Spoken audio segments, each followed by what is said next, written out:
कई बार जब लोग जीवन में काम करना शुरू करते हैं तब उन्हें बहुत ज्यादा दर्द होता है, तकलीफ होती है, उन्हें बहुत ज्यादा मेहनत करना पड़ता है और ये बात उनसे बर्दाश्त नहीं हो पाती है। उनका शरीर जवाब दे देता है और वो उस काम को छोड़कर किसी और तरकीब से सफल होने का प्रयास करते रहते हैं। लेकिन याद रखिएगा, इस प्रकार से कोई भी व्यक्ति जीवन में सफल नहीं हो पाता है। याद रखिएगा कि सफलता का मार्ग मेहनत, दर्द और तकलीफ से होकर गुजरेगा और यह आपको सहना ही पड़ेगा, तो इसके लिए आप हमेशा तैयार रहिए। तो चलिए इस बात को एक कहानी के माध्यम से समझते हैं। एक बार एक मूर्तिकार अपनी छीनी और हथौड़ी से एक पत्थर को भगवान की मूर्ति का आकार देने का प्रयास कर रहा था। जैसे ही वह छीनी पर अपना हथौड़ा चलाता, वह पत्थर चिल्लाने लगता और कहने लगता कि ये क्या कर रहे हो, मुझे इतना मार क्यों रहे हो, मुझे बहुत दुख हो रहा है, तकलीफ हो रही है, पीड़ा हो रही है, मुझे अपने हाल पर छोड़ दो और यहाँ से चले जाओ। मूर्तिकार ने उस पत्थर से कहा, मुझे बहुत अच्छे से पता है कि तुम्हें बहुत ज्यादा दर्द हो रहा है, तकलीफ हो रही है और तुम बहुत ही ज्यादा पीड़ा में हो, लेकिन यदि आज तुमने इस दर्द को नहीं सहा, इस तकलीफ को नहीं सहा, तो जीवन भर तुम यही इसी प्रकार से पड़े रहोगे। मुझे पता है कि तुम में आगे बढ़ने की अपार संभावना है, तुम एक बहुत अच्छे पत्थर हो, लेकिन यदि तुम इसी प्रकार से रहोगे तो कभी भी आगे नहीं बढ़ पाओगे। इतना कहकर मूर्तिकार औजार उठाए ही थे कि पत्थर फिर से चिल्लाने लगा, गिड़गिड़ाने लगा, विनती करने लगा कि मुझे अपने हाल पर छोड़ दो।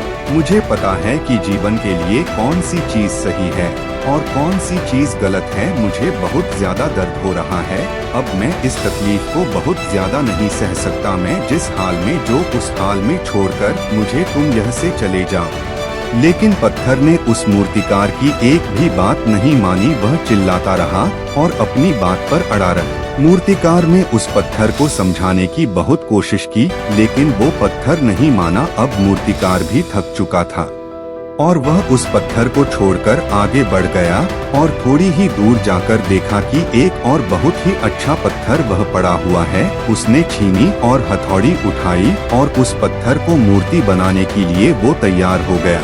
मूर्तिकार ने छीनी और हथौड़ी का वार दूसरे पत्थर पर जारी रखा। दूसरे पत्थर को भी दर्द हुआ, तकलीफ उससे भी हुई, लेकिन उस पत्थर ने बर्दाश्त कर लिया और देखते ही देखते थोड़ी समय के बाद उस पत्थर ने भगवान की मूर्ति का रूप धारण कर लिया। थोड़ी दिन बाद उस मूर्ति की एक मंदिर में स्थापना हो गई। धीरे धीरे करके लोग वह पूजा पाठ करने आने लगे। लोगों की मन्नतें वहां से पूरी होने लगी और वह मंदिर बहुत ही ज्यादा प्रसिद्ध हो गया। अब धीरे धीरे करके दूर दूर के गांव से लोग वहां पूजा पाठ करने आने लगे। फिर एक दिन और उससे पत्थर को उसी मंदिर में लाया गया और उसे एक कोने में रख दिया गया। अब लोग आते और उस पर नारियल फोड़ते। ये कोई और पत्थर नहीं बल्कि भी पत्थर था जिसने दर्द को नहीं सहा था। अब वो पत्थर मन ही मन बहुत ज्यादा पछता रहा था, दुखी हो रहा था और अपने आप से कह रहा था कि काश मैंने उस दिन उस दर्द को, उस तकलीफ को सह लिया होता तो आज लोग मेरी भी पूजा करते। इसलिए आप भी अपने जीवन में हमेशा याद रखिएगा कि जब भी आप अपने करियर की शुरुआत में किसी काम को कर रहे हो, पढ़ाई कर रहे हो या कोई भी काम कर रहे हो और उसमें आपको दर्द हो रहा है, तकलीफ हो रही है, ज्यादा मेहनत करना पड़ रहा है, तो आप रुकिएगा मत, किसी और रास्ते की शुरुआत मत करिएगा, क्योंकि कोई और रास्ता आपको सफलता नहीं दे सकता है।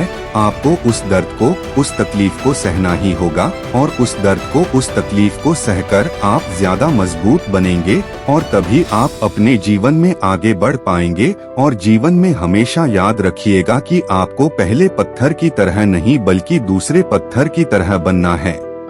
यदि ये कहानी आपको पसंद आई हो और इससे कोई सीख मिली हो तो अपने दोस्तों और अन्य लोगों के साथ शेयर जरूर करिएगा।